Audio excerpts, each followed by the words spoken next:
Muito bem, eu dizia assim, e depois do Natal? Aí quando terminei a oração aqui, vi ali a Laurinha, o Mateus e a Dara chegando. Estavam indo para o Parque Barigui ver as luzes. Aí depois a Laurinha falou, o Mateus falou, vamos então para o quarto? Não, quero ficar aqui. Então tá ali, a Laurinha, que eu falo sempre dela, né? Minha netinha linda do vovô, tá ali animada. E depois do Natal, né? O que acontece? A gente, nesses últimos finais de semana, vimos muita gente falando do Natal. Porque Jesus vai nascer, nós vamos preparar esse painel aqui, ó, fazer uma foto daqui a pouco, publicar no Instagram, né? Luzes no Natal, celebração, presente, família. E passa o Natal, a gente tem aquele tempo de confraternização, de família, de troca de presente, de ceia. E depois disso, o que foi que aconteceu lá em Belém? Queria convidar você a abrir sua Bíblia em Lucas, capítulo 2, versículos de 6 e 7. Só 2 versículozinhos que a gente já ouviu algumas vezes, inclusive esse final de semana. Lucas 2, 6 e 7, na nova versão transformadora NVT, diz assim: e estando eles ali, a vontade que eu tenho de pregar em cada frase desse texto, e estando eles ali, há uma importância do lugar onde nós estamos. A Bíblia leva em conta aonde nós estamos. Jesus vai nascer, Maria e José estão ali aonde? Em Belém.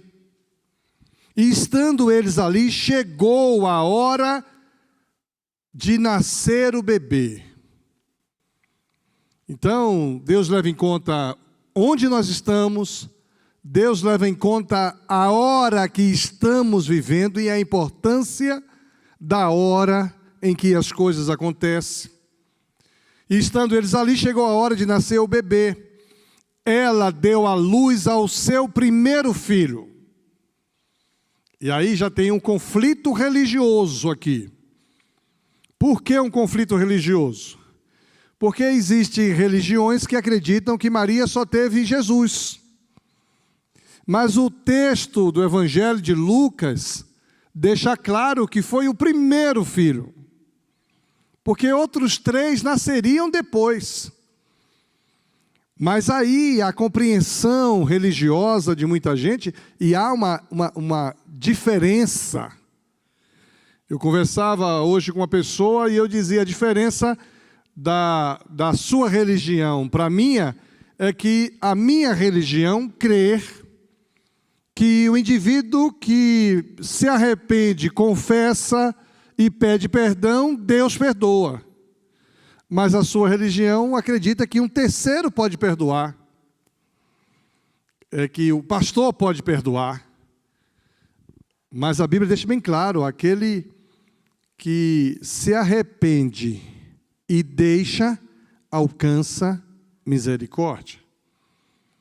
Então aqui, quando eu digo que há um conflito religioso porque o texto deixa bem claro que ela deu à luz ao seu primeiro filho, o menino.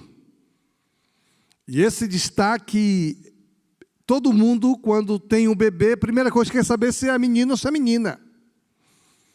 Tem gente que espera um menino, aí vem uma menina. Tem gente que espera uma menina, aí vem um menino. Então, Joama, eu penso que quem é mais velha das duas ali? O meu nome dela? Giovana. Aí nasceu a Giovana. Aí alguém queria que a Giovana fosse o menino. Giovana não. O primeiro bebê fosse o menino. Aí veio a segunda bebê, que estava sendo paparicada pela avó. Eu sou avô paparico também, minha netinha linda que está ali hoje. Coisa linda do vovô. Aí se vier um terceiro, que ainda dá tempo, viu? Milagres acontecem, gente. aqui a gente tem o nascimento de um milagre. Mas aí a gente quer saber se é menino ou se é menina. Isso tem uma importância. Por isso que a melhor coisa a fazer é quando você sabe que está vindo aí um bebê, seja seu ou seja do seu filho ou da sua filha, você não se importar se é menino ou se é menina. Vamos ver depois. O importante é que é um dom de Deus. A Bíblia diz que a vida é um dom de Deus. Nasceu o primeiro filho, o menino, envolveu em faixa de pano. Até hoje, as crianças, quando nascem, são envolvidas em faixa. Já perceberam isso? Há uma modernidade tão grande. Antigamente tinha fralda de pano, que lavava e secava. E depois veio aquelas fraldas descartáveis. Então, hoje, a criança já vai para lá com fralda descartável, de 0 ano. Mas percebeu que ninguém criou nada ainda que modifique essa maneira de nascer. A faixa de panos, ainda hoje, é envolvida em uma faixa de pano. Deitou em uma manjedoura, aí é complicado. Porque a gente tem cuidados de esterilização. Cuidados, eu sempre aconselho que as pessoas só saiam com seus bebês depois que tomarem a primeira dose da vacina. Que toma aí 15, 20 dias, não sei, para não pegar esses negócios todos que tem por aí. Coloca em uma manjedoura, a gente sabe o que é a manjedoura, o lugar onde os animais faziam suas refeições, porque não havia lugar para eles. Essa é uma outra realidade que existe e prevalece até hoje. Não há lugar para eles. Jesus, Maria e José. Há lugar para religiosidade, há lugar para brilhos, para um louvor bonito, há lugar para um discurso bonito, uma pregação cheia de psicologia, cheia de filosofia, cheia de carisma, de entusiasmo, mas muitas vezes não há lugar no coração para Jesus. Não há lugar para Jesus nos corações. A maioria das igrejas estão cheias de pessoas e há lugar para tudo, menos para Jesus, porque Jesus não pode confrontar valores, Jesus não pode confrontar escolhas, Jesus não pode confrontar decisões. A gente quer estar no domínio, no controle, então não há lugar para Jesus confrontar. Então, essa realidade continua até hoje. Não havia lugar para eles na hospedaria, mas aqui outro texto vai dizer que não havia lugar para eles em lugar nenhum. Não só nas hospedarias, mas nas casas das pessoas também não havia lugar para ele. Então, o nascimento de Cristo tem consequências. E estas consequências do nascimento de Jesus vão além do dia 24. As consequências do nascimento de Jesus vão além de domingo passado. As consequências do nascimento de Jesus, e agora vamos pegar as consequências do nascimento histórico de Jesus, há 2000 anos atrás, trouxe consequências que a gente celebra até hoje. O nascimento de Jesus, ele tem uma dimensão e um propósito eterno. Não é histórico. O nascimento de Jesus tem dimensão e propósitos eternos. Vai além do que nós vivemos hoje, aqui e agora. O nascimento de Jesus não é apenas uma festa para trocas de presente, para cear em família, para enfeitar a casa, mas para interferir na vida de alguém eternamente. Vai além de montar presépio, vai além de comer panetone, vai além de comer aves Chester. O Natal tem o sentido mais profundo de extensão eterna. Por isso, o Natal não acabou. Por isso, eu não posso achar que ficou na segunda-feira o Natal. E depois do Natal? não existe depois do Natal, porque o Natal, ele se estende eternamente. Por isso o nosso tema hoje é: e depois do Natal? Depois do Natal, o divino se torna humano. Depois do Natal, o divino, distante, que o ser humano não podia contemplar, o divino se torna humano. O propósito do nascimento de Jesus é resgatar a humanidade caída no pecado. Se o pecado entrou por um só homem, a salvação veio por outro só homem. Um só homem. Por um só homem entrou o pecado no mundo, por um só homem vem a salvação no mundo. Nós ainda não somos o que deveríamos ser, mas também já não somos o que éramos. Isso é muito legal, isso é libertador. Você não é aquilo que você gostaria de ser, mas você também não é o que você já foi. E o que era que eu já fui? Eu já fui um perdido, né? Lembra do hino? Eu perdido, pecador, longe do meu Jesus. Já me achava sem vigor, a morrer, a perecer sem luz. Jesus vem reescrever a história da humanidade. Jesus vem reescrever a história do ser humano.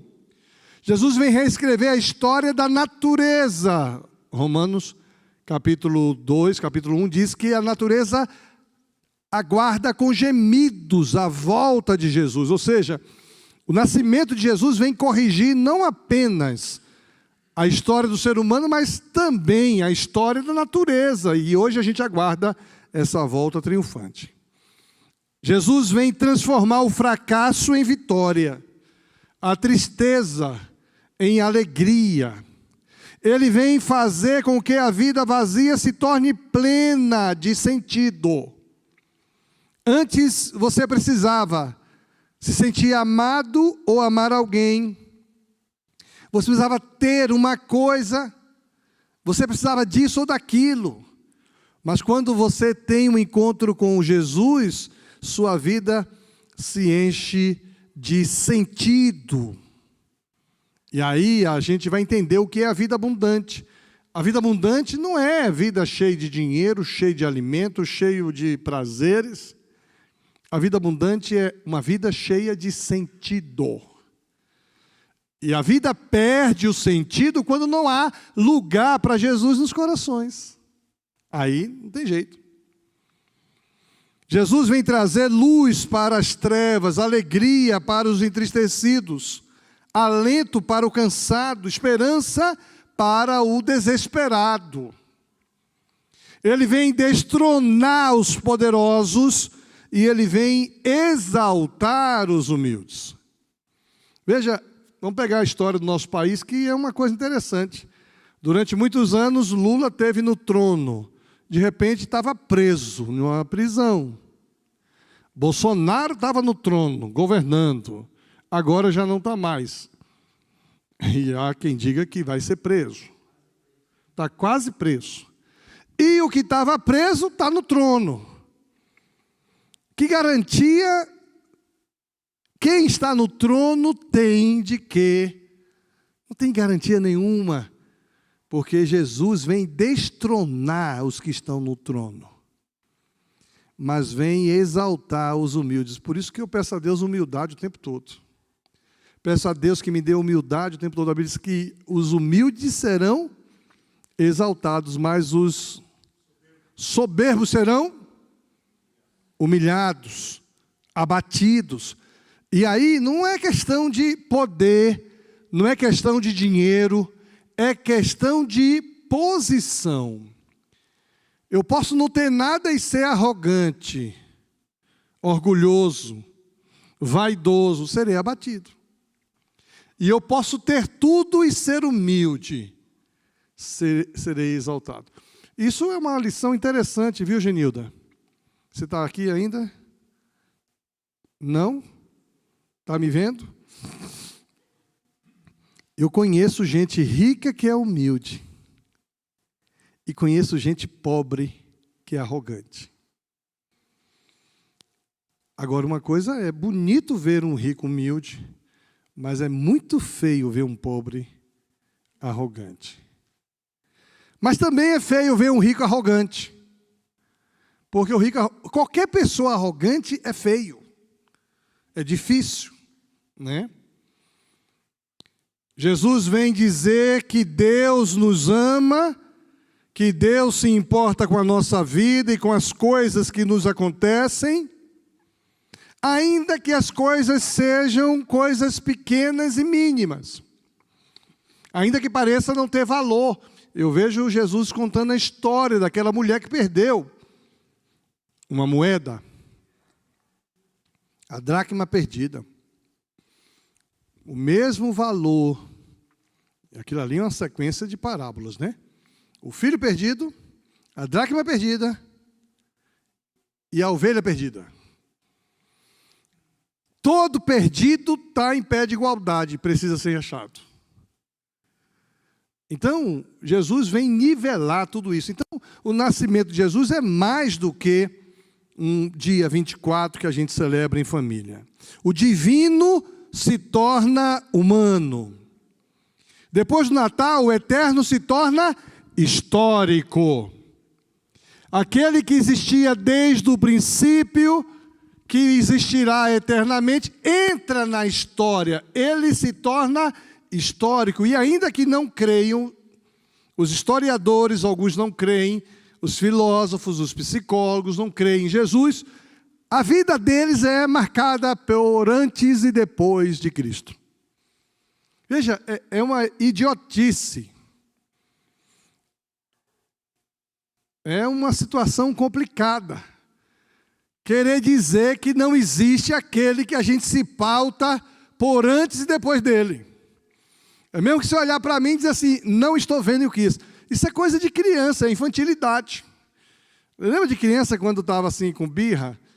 Não estou te vendo, não estou escutando. Lá. Quem nunca fez isso? Você nunca fez que você se lembre. Mas quando a Denise começava a brincar com você, dar carão em você, não estou ouvindo não. Batia mais ainda. Então, Jesus, o eterno, entra na história. Isso é fantástico, gente.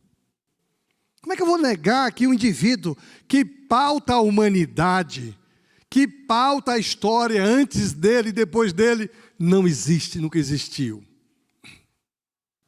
No passado, podíamos ver intervenções de Deus na história caracterizada pelo que chamamos de teofanias. Eram aparições momentâneas de Deus. Essas intervenções de Deus ficavam na memória daqueles que presenciavam e davam nome. Lembra de Jacó, ali em Betel? Jacó dá o nome daquele lugar, porque ali teve um encontro com Deus. Tchau, fofura. Beijo, bom passeio. Né? Dava nome. Eu tive um encontro com Deus aqui, levantei um altar e chamei esse lugar de Betel. Entende? Porque era uma teofania que aparecia, era memorizado na memória das pessoas. Agora, já não é Deus entre nós, porque Deus visitou. Eu repito muito no sermão, no Brasil afora, sobre o encontro de um juiz com Deus, Gideão. E ali, por eu pregar tanto esse sermão, há uma evolução. Apareceu um anjo a Gideão. Depois falou o Senhor a Gideão, ou seja, já não é mais um anjo, o próprio Deus apareceu. E ele não percebe que agora é Deus, ele está falando com Deus. Porque é Deus entre nós, está aqui do meu lado. Agora já não é mais Deus entre nós, é Deus conosco. Muda tudo isso. A mãe do Josiel está entre nós. Mas ela vai se mudar, vai morar aqui e vai ser membro da Lindóia. Receba. Aí será ela conosco. E percebe que há uma evolução desse processo? E Natal é isso, já não é mais Deus entre nós, mas é Deus conosco, Emanuel, que significa Deus conosco. Deus irrompe na história, fazendo parte da história. Deus armou a sua tenda no meio dos homens. Aquele que não sabia o que era passado, presente ou futuro, para ele tudo simplesmente é. Ele entra na história.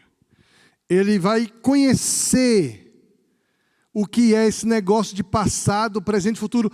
Ele só sabia o que era a eternidade. É igual aquela loucura que alguns de nós temos, né? Eis aí a colheita, fiz os cílios para receber toda a colheita, e aí disse assim, agora alma, vive a vida e aproveita a vida. Aí Jesus diz, louco, esta noite te pedirão a tua alma, e aí? É como a gente que pensa que vai viver eternamente aqui. E o que está aqui há 26, agora em janeiro faz 27 anos. No dia 27 de abril, 27 anos. De abril não, de janeiro. Dá até para fazer uma boa celebração, hein, Atílio? 27 de janeiro. Mas domingo que vem, não, já... não, estou falando de janeiro, já estou vendo ano que vem. Calma, está muito acelerado, né, Marcão? Muito acelerado. Dia 27 de janeiro vai ser um sábado. Dá para fazer festa, porque nesta data, pastor Euquias celebra 27 anos. No dia 27 de janeiro, ele celebra 27 anos como pastor da Lindóia. Ia ser legal, hein? Eu estava voltando de Foz do Iguaçu no domingo. Né? Agora, o que eu estou querendo dizer aqui é o seguinte, a gente às vezes pensa que é eterno. Pensa para ficar eternamente aqui. Né? A gente não imagina que nossa hora vai chegar, que nosso tempo vai chegar. E quanto mais anos a gente vive, mais perto está. E pode ser que outros vão antes de nós. Aquele que não conhecia o passado, o presente e o futuro, só conhecia apenas a eternidade. Ele habitava na eternidade, passa a conhecer a realidade humana. A realidade humana das horas.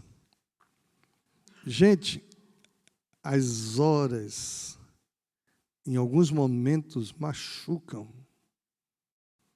As horas, criança, por exemplo, quando tem uma expectativa de amanhã, já é amanhã, já está chegando. Ele experimenta a realidade das horas, dos dias, dos anos. Passou 9 meses no ventre da sua mãe. Ao 8º dia foi crucificado, passou pela infância, adolescência. Ele já viveu o que você está vivendo, viu, rapaz? Jesus, viveu o que você está vivendo, a adolescência, ele passou por isso. Passou pela juventude. Chega na idade adulta. Jesus passou pela agonia das horas que antecederam a sua morte. É agoniante, agoniador, angustiante, melhor dizendo. Algumas horas ele passou por isso. Ele experimentou a noite longa que parecia nunca terminar. E algumas inquietações faziam com que as horas se arrastassem. E ele chega a dizer, Pai, passa de mim essa amargura, essa tristeza. Ele enfrentou a agonia da cruz, a sede e a dor. Isso é bonito. Isso é bom a gente ouvir, é bom a gente saber, porque Porque nas nossas noites angustiantes, a gente sabe que podemos abrir o coração e falar com Ele, porque Ele já passou por isso. O Senhor sabe a agonia que eu estou sentindo. O Senhor sabe melhor do que eu a agonia que eu estou sentindo. Porque ainda que eu esteja passando a agonia da morte, eu ainda não morri. Ele morreu. E ressuscitou e reviveu.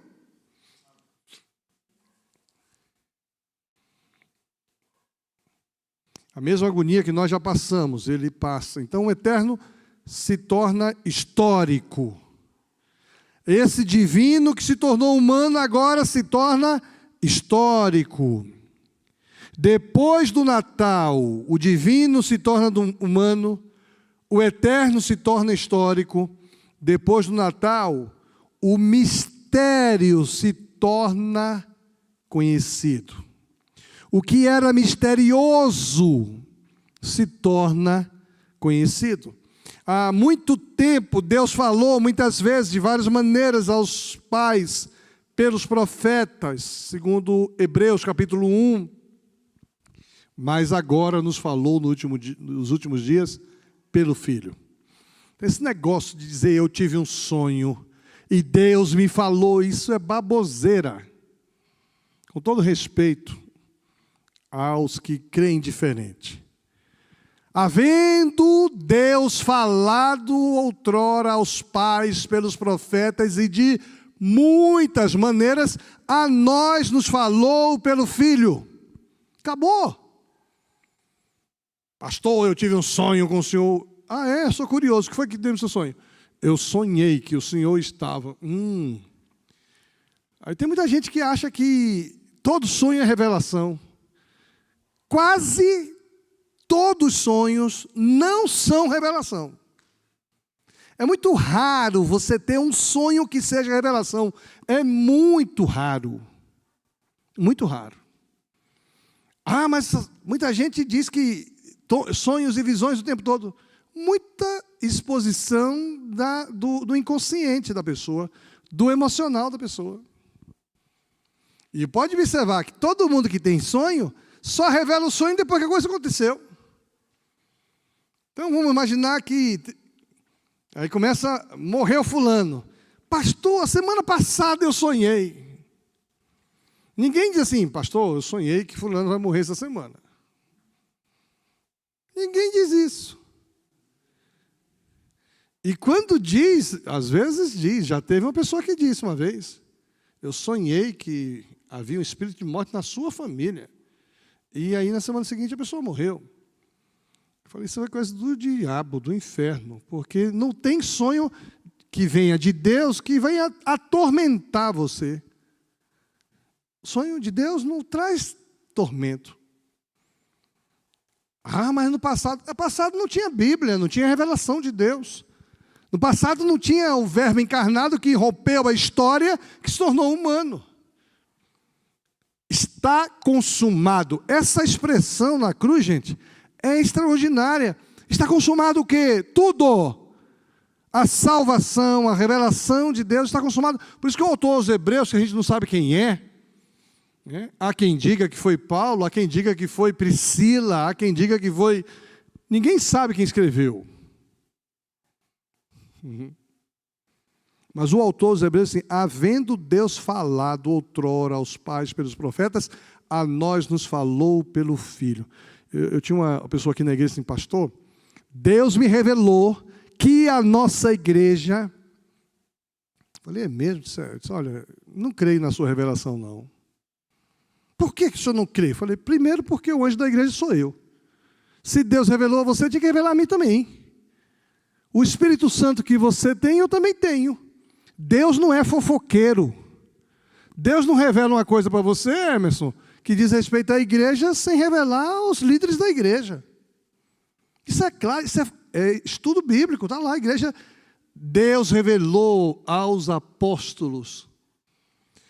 Disse-me o Espírito Santo, separai-me a Paulo e Barnabé.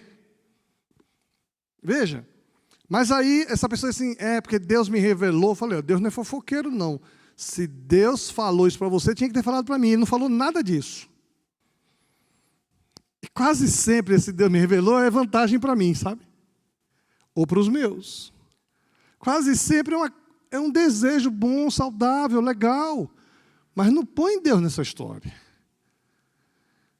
Havendo Deus falado antigamente aos pais pelos profetas, a nós nos falou nesses últimos dias por meio do Filho. O que foi que Deus nos falou por meio do Filho? Falou quem é Deus. Lá atrás ele se revelou a Moisés no meio de uma sarça ardente. A Elias ele se revelou por meio de uma brisa suave.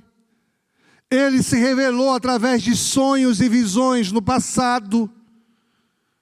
Porque não tinha a revelação máxima de Deus, que é Cristo Jesus. Agora, ele se revela em Cristo Jesus. Em Cristo, Deus nos mostra seu rosto. Que rosto é o rosto de Jesus? É um rosto de amor. É um rosto de acolhimento. É um rosto de perdão. É um rosto de salvação. Mas o mistério de Cristo não é apenas a revelação do rosto de Deus. O mistério de Cristo é também a revelação do propósito redentor de Deus. Se eu ignorar o propósito redentor de Deus, não vai mudar a minha eternidade e achar Cristo bonito, um rosto de amor. Se não mudar o propósito redentor, transformador de salvação, não vai adiantar nada eu vir à igreja, levantar a mão para Ele, fechar os olhos, acender uma vela, rezar, fazer uma série de coisas. Não vai adiantar. O mistério é o propósito de Deus de resgatar o perdido, de amar aquele que era indigno do seu amor. Eu não merecia, mas Ele me amou. A gente canta, eu gosto muito daquela música, Deus me ama. Mesmo sendo assim, pobre pecador, Deus me ama. O divino se torna humano. O eterno se torna histórico. O misterioso se torna conhecido. Olha, gente, isso me traz uma segurança tão grande. E às vezes eu brinco, né? Quando eu morrer, eu sempre brinco pregando por aí. Quando eu morrer, o meu corpo cai aqui, mas eu saio com Jesus. Ô Jesus, tudo bem? O que é que você vai fazer aqui? Eu vim te buscar. Ah, é? Para onde a gente vai? Ah, o lugar mais gostoso que você possa imaginar. É mesmo? Quem vai estar lá? Está lá fulano, Beltrano, Cicrano, é mesmo? Aí muda tudo.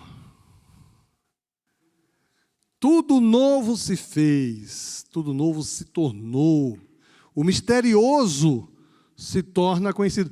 Paulo diz assim, um dia veremos, hoje vemos como espelho.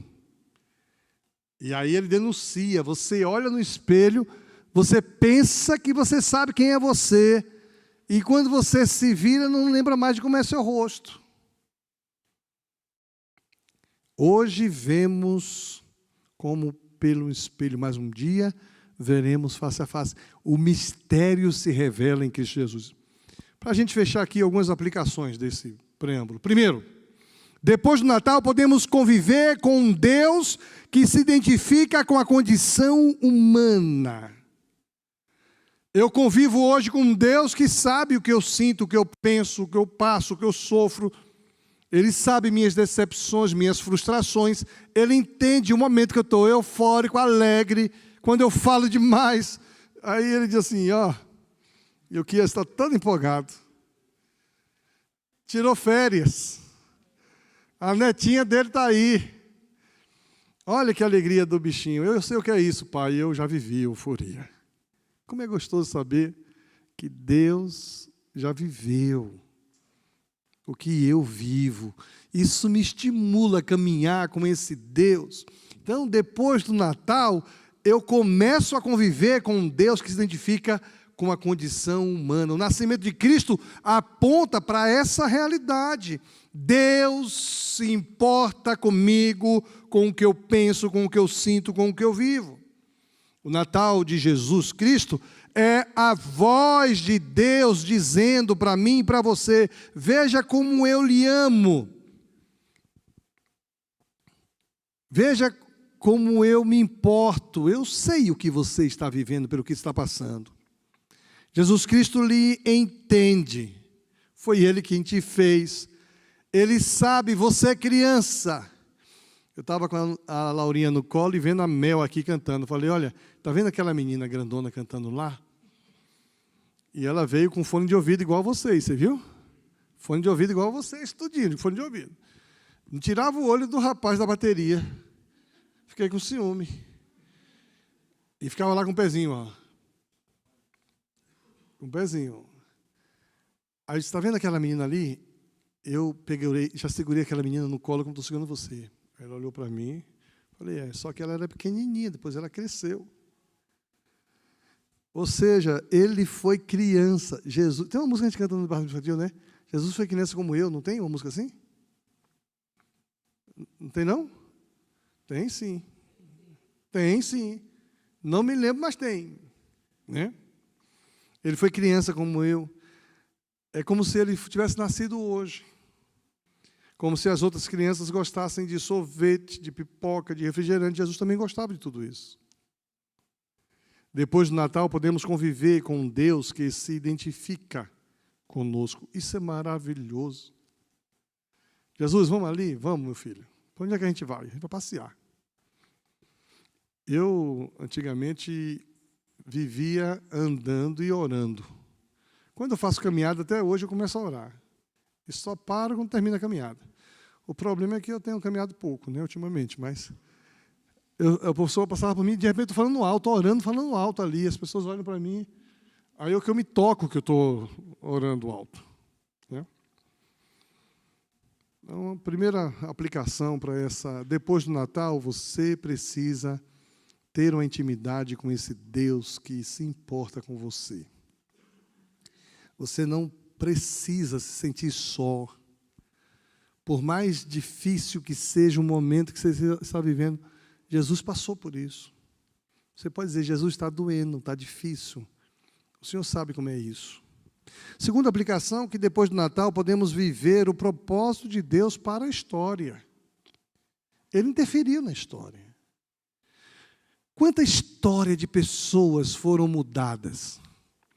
Eu estava dirigindo, vindo essa semana, dirigi muito, comecei a pensar a história de algumas pessoas que foram mudadas. História. Por exemplo, Ricardo veio lá do interior de Umuarama, veio para cá. Aqui nesse lugar, no meio desse povo, a história dele mudou. Ele encontrou a Cris, teve Caleb. A história do Emerson mudou. Não vou contar para ele não ficar vermelho. Mas quando eu conheci esse menino, não vou nem dizer. A história dele mudou, veio para cá. Quando chegou aqui, não sei nem se ele viu a Rosana. A gente mostrou. Sabia, Emerson? A gente mostrou. Você foi saber depois, né? Ele chega aqui, bonitinho, fofinho, né? Cheio de renhenhê. Rosana, olha como ele é ali. Rosana, aquele jeito dela, né? A história dele mudou quando chegou aqui. Foi aqui que ele conheceu Rosana. Hoje tem aí o Murilo. Sua história mudou. O Natal muda a história. Rogério, Silvia, Grazi. Eu vou buscar a gente assim. História da Genilda. Mudou muito. A sua história mudou, Marcão. Você já veio casado com a Cris, cheio de renhenhen, cabelinho, né? Mas foi aqui, ó, que essa aí, ó. Veja como é bonito isso. A história dessa menina ali, da Rose. A vantagem de ser pastor durante muito tempo, que a gente conhece a história das pessoas. A história muda das pessoas, a mudança que a história faz na vida das pessoas. Depois do Natal, podemos viver o propósito de Deus para a história. E a gente não faz ideia do que Deus vai fazer através de uma pessoa que permitiu o nascimento de Jesus na sua vida. A história está sendo conduzida por Deus, um Deus que governa a história, que governa o mundo. Terceira ainda na segunda aplicação, eu queria que você pudesse pensar nisso. Deus conosco, eu não estou só, eu vou mudar a história de muita gente. Eu vou interferir na história de muita gente. Eu vou ser um instrumento desse Deus para interferir na história de muita gente. Eu olho para a nossa história aqui como igreja e me sinto realizado. Uma vez uma menina chegou para mim no gabinete e disse: pastor, o senhor tem um grande sonho que o senhor ainda não realizou? Eu falei: não. Disse, não tem nenhum grande sonho, nenhum grande sonho. Então o senhor é um homem realizado? Eu falei: sou um homem realizado. Naquele momento, eu era um homem realizado. Aí a história muda. Hoje, se ela perguntasse, eu tenho um grande sonho. Por quê? As coisas mudaram. Natal, depois do Natal, nós somos incluídos em um projeto de mudança de história de vida, de uma coletividade, de uma nação, de uma igreja, de uma família. E eu preciso que Jesus conosco mude a história de muita gente. Depois do Natal, podemos conhecer os mistérios mais profundos do coração de Deus. É esse o sentido do texto de Paulo aos Coríntios. Quando ele diz assim: nem olhos viram, nem ouvidos ouviram, nem mente humana imaginou o que Deus preparou para aqueles que o amam. Nós não fazemos ideia do que Deus vai fazer, do que Deus está fazendo. Depois que a gente vê tudo concluído, e é muito bom o que Deus fez. Deus se revela, os mistérios de Deus são revelados. O Natal, o mistério se desfaz. O Evangelho é um mistério oculto. E Cristo é o centro do Evangelho. Não tem conversa. É Cristo o centro de tudo. Não pode ser você e nem os seus. Cristo é o centro. Cristo é o centro da vida. Ele precisa ser o centro do seu viver. Você pode ser apaixonado como for, viu, Juan? Mas Cristo precisa ser o centro. Eu posso ser apaixonado como sou, mas Cristo precisa ser o centro. Essa é o desnudar, isso é o revelar do mistério de Deus. Deus tem um plano maravilhoso para redimir o homem, a humanidade. Deus tem um plano para derrotar o pecado, a morte. O diabo não tem palavra, o diabo não honra esse plano. No Natal, Deus começou a desvelar o seu plano de amor e graça que Ele havia estabelecido antes da fundação do mundo. Veja, o plano de amor e de graça que Ele tinha estabelecido antes da fundação do mundo se torna realidade no nascimento de Jesus, no Natal. E se torna realidade na nossa vida, quando a gente deixa Jesus reinar em nós. Porque o Natal não é só o nascimento do menino. A equipe do louvor pode vir para cá. O Natal é o reinado estará sobre os seus ombros. É Natal para mim quando Jesus reina em mim, reina na minha maneira de pensar, reina nas minhas escolhas, nas minhas decisões, nas minhas emoções, nas minhas vontades. Então Natal não acabou e nem vai acabar. Depois do Natal podemos conviver com Deus que se identifica, que revela a nós o seu propósito para a história e que nos faz conhecer os seus mistérios. E é tão bom ver os mistérios de Deus sendo revelado e a gente é instrumento disso. Que você se sinta hoje um mantenedor do espírito do Natal até se Deus quiser e se Jesus não volta antes, o Natal de 2024.